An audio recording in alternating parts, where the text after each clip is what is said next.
Story 1: The Man Who Wouldn't Answer. This happened many years ago. A man used to work far from home, and the job kept him out late most nights. One night, walking back after finishing work, it was already past midnight, somewhere around 12:30 or 1 a.m. No transport was running at that hour, so he had no choice but to walk the whole way home.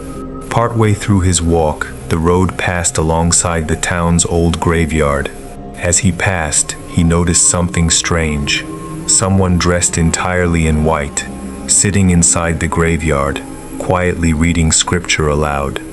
He was a simple, trusting man by nature, so without much hesitation, he walked straight into the graveyard and asked the figure why he was sitting there, reading at such a late hour, alone among the graves.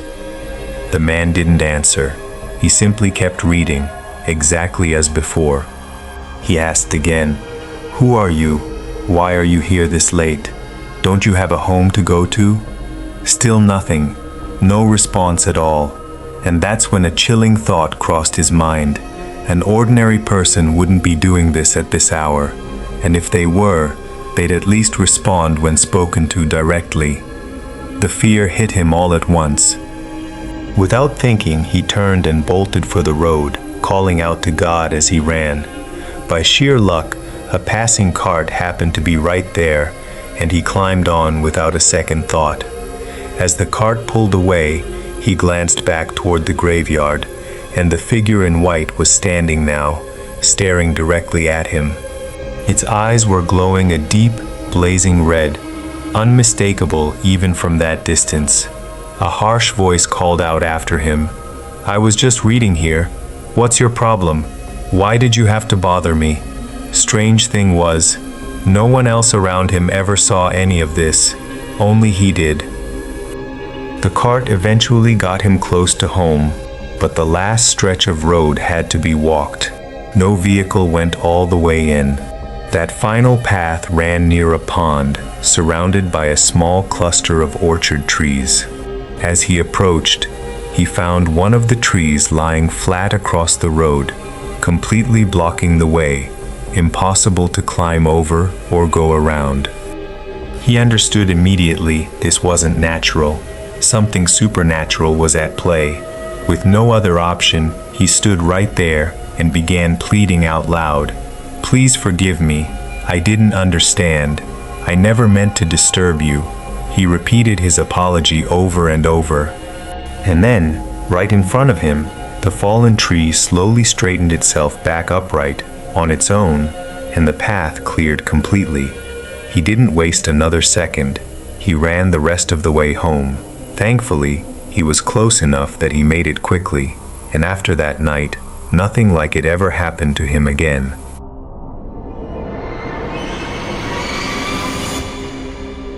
Story 2: 7 Spirits by the River. In a small riverside town, there lived a quiet, gentle teenage boy, 17 or 18 years old, who never once got into an argument with anyone. One day, he and a group of friends headed to a river just outside town to swim and try their luck fishing.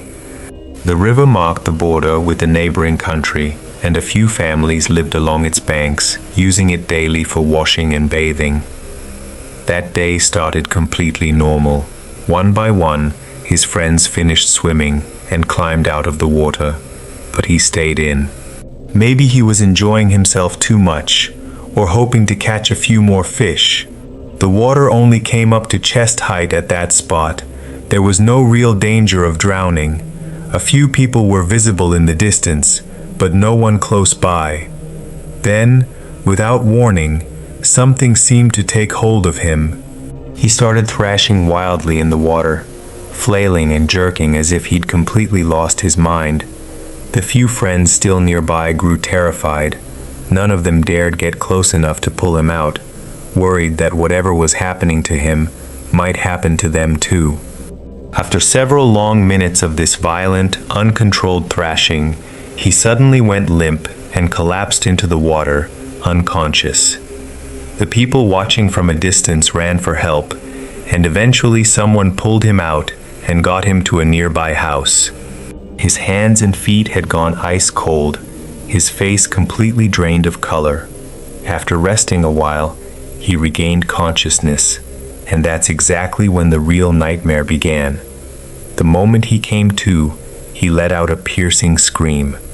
His face twisted into an unnatural grin, the kind that makes it obvious something dark has taken hold of a person. He started shoving everyone away with startling, impossible force. 4 or 5 grown men together couldn't hold him down. Nobody could understand how a boy his age had suddenly developed that kind of raw strength. Someone rushed to fetch a local healer, who performed some basic rituals, gave him blessed water, and tied on a protective amulet. It calmed him, briefly. Within minutes, he was thrashing and smashing things again, destroying everything in reach. Realizing the situation was far beyond what a simple healer could fix, they sent for a much more powerful one from a neighboring village. This new healer arrived, locked every door and window in the house, and had everyone sit in a designated spot. He stared at the boy for a long stretch, chanting something under his breath in words no one could understand. Eventually he explained. 7 or 8 malevolent spirits had taken hold of the boy. He named several of them, though only a few names stuck in anyone's memory afterward.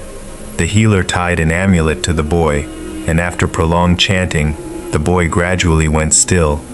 For that day at least, the danger seemed to have passed, though a lingering unease remained in the community. Things stayed calm for a while, until one evening, the episode returned, and this time, his strength seemed to have grown even further. It eventually took 7 or 8 grown men just to restrain him and tie him firmly to a tree. Word reached the powerful healer again, and he returned, bringing several others with him. With the boy still bound to the tree, they resumed the ritual. This time, the healer took a harsher approach, placing a hand directly on the boy and chanting, before suddenly striking him hard across the face. The boy let out a horrifying, unnatural scream. Then the healer pressed a sharp knife against the boy's finger, positioned so that the slightest movement would slice straight through it, and demanded, "Who are you?" "How did you get into this body?" the boy answered in a low, guttural voice, muttering something that sounded like a name, though no one could quite make it out. The healer pressed harder, threatening to cut the finger clean off if it didn't leave immediately. As the blade dug in and blood began to trickle down, the boy cried out in a strained, desperate voice, "I'm leaving! I'm leaving!" Afterward, people in town said the healer had somehow trapped the spirits inside a small glass bottle, though no one could say exactly how, or whether it was even true. What is certain is that the boy never had another episode after that. He slowly returned to a completely normal life. To this day, many in that town still avoid swimming in that river. People say something lives in those waters. Very few still go in for a swim.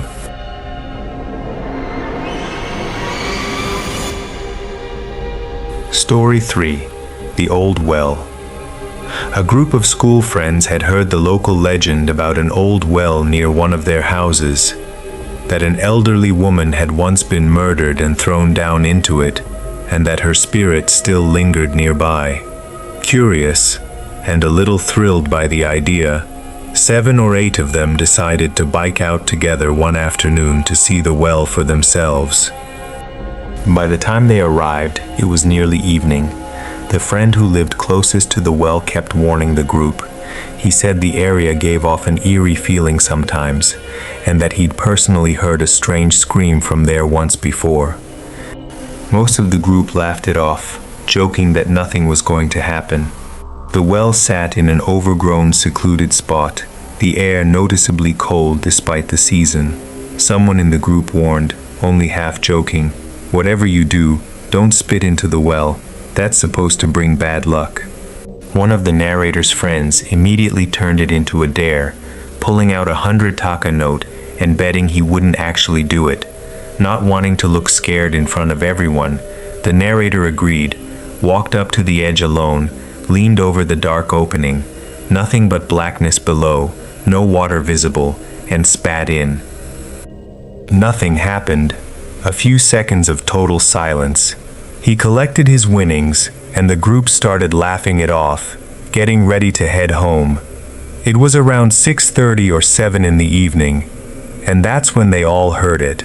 A sharp, guttural scream, unmistakably an old woman's voice, echoing from somewhere nearby.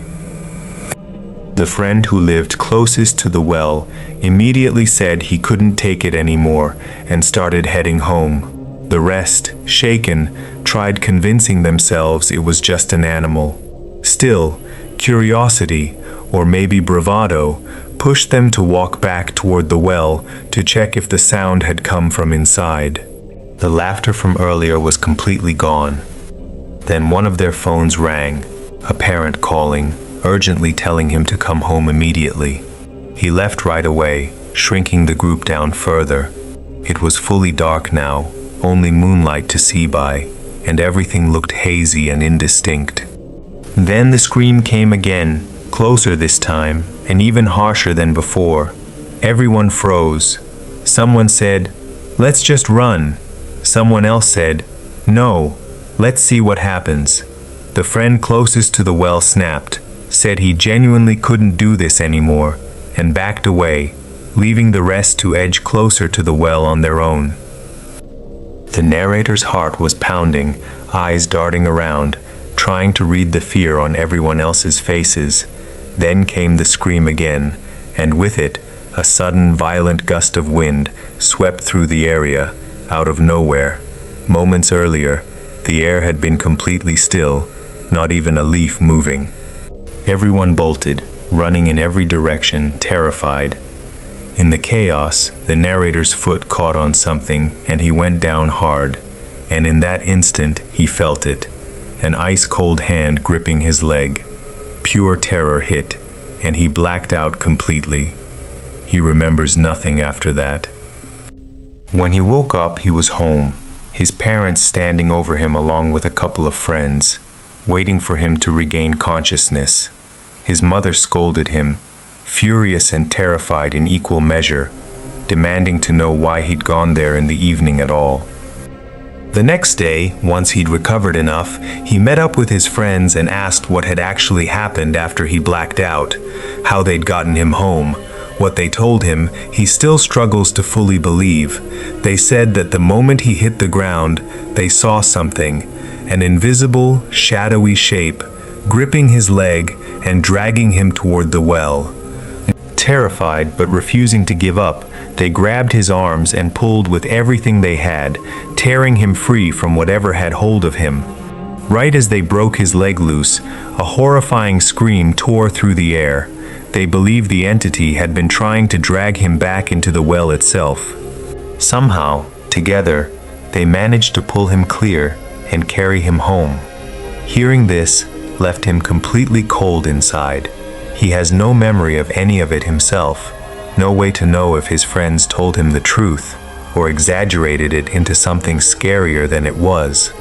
But one thing is certain, they really did carry him home that night.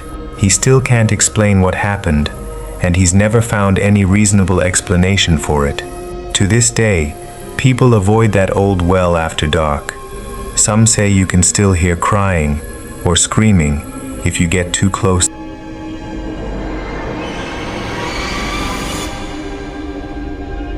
Story 4. The Girl Who Wouldn't Sleep Alone. This happened at a boarding school. During Ramadan, when the dormitory would normally empty out completely, as students went home for the holidays, one older student, a 9th or 10th grader, was still there, waiting for her brother to come pick her up. He'd been delayed, and traveling alone with her at night felt too risky, so they decided she'd stay just one more night and he'd come get her first thing in the morning. The dormitory building had 4 floors. The headmaster and his family lived on the 2nd floor. Her room was above that. That night, she was completely alone on her floor. What happened to her that night, only God truly knows. There was no one else present to witness it. The next morning, when someone finally went up to check on her, they found her room in complete disarray and deep scratch marks running across her back. She was disoriented, unsteady, clearly not herself. The headmaster's wife was called immediately, and it was obvious something was deeply wrong. At first, everyone assumed a thief had broken in, but nothing in the dorm had been touched, no signs of theft anywhere. Eventually, once things settled somewhat, she was handed back over to her brother's care. And that's exactly when the real nightmare began for the entire family. Her family was religious and initially assumed this was purely a mental health issue. They spent enormous amounts of money on psychiatric treatment, but her condition only worsened. Eventually, they brought in a local imam. The moment he arrived, she began violently smashing everything in the house. It took her brother along with 5 or 6 other grown men just to try to restrain her, and even that wasn't enough. At one point, her brother called out her name, pleading, "Why are you doing this?" "What's happened to you?"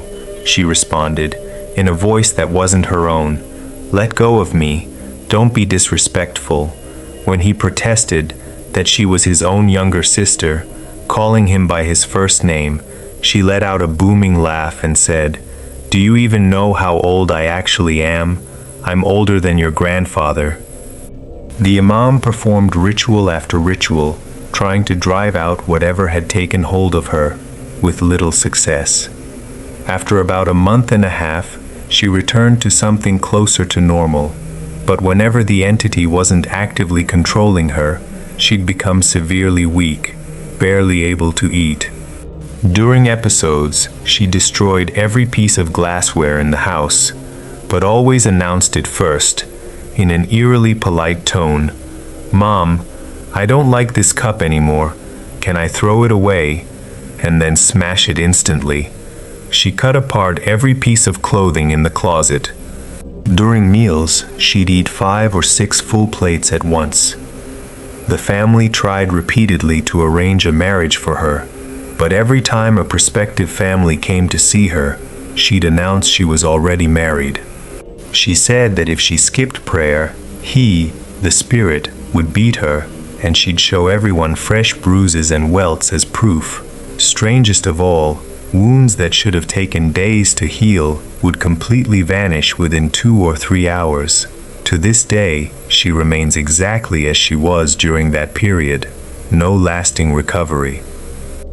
Everyone who knew her back then still says the same thing. If only she hadn't been left alone in that dormitory that one night. If only her brother had waited and taken her home himself, things might have turned out differently. That building had a longer history of strange occurrences tied to it. The headmaster's own daughter, a classmate, was once attacked mid-class. Something seized her right in front of everyone, and she began behaving erratically until the headmaster rushed in, recited prayers over her, and she collapsed unconscious the moment he touched her. There's one more incident worth mentioning, something that happened directly to a student who occasionally sat for exams on the 3rd floor of that same dormitory, directly above the room where the older sister's possession first began. During one exam, seated at the very back row, with nothing behind her but a wall and a bathroom door, she heard a faint whisper calling her name. She assumed a classmate was calling from behind, but there was no one back there. She was in the last seat. She checked the room. Everyone was exactly where they should be. No one near the bathroom. She dismissed it and kept working. A few minutes later, the whisper came again, this time accompanied by the unmistakable feeling of breath against the back of her neck, as if someone were standing right behind her, calling softly into her ear. She spun around instantly, nothing there. She managed to finish the exam and went home, saying nothing to anyone. But that evening, something happened again. Sitting alone under a spinning ceiling light in her room, she suddenly felt something moving nearby. She could clearly hear the sound of anklets, like someone walking softly through the room. She froze completely, the memory of that morning's exam hall whisper looping in her mind. Almost involuntarily, she looked up at the light fixture above her and saw a black, featureless face hanging directly from it, positioned right over her head. She screamed for her mother and remembers nothing after that. Her mother later told her that as she rushed downstairs, she clearly heard the sound of anklets retreating away through the house.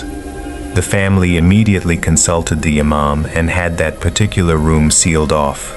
Nothing like it ever happened to her again, though several other girls connected to that same third-floor room reported similar unexplainable experiences over the years.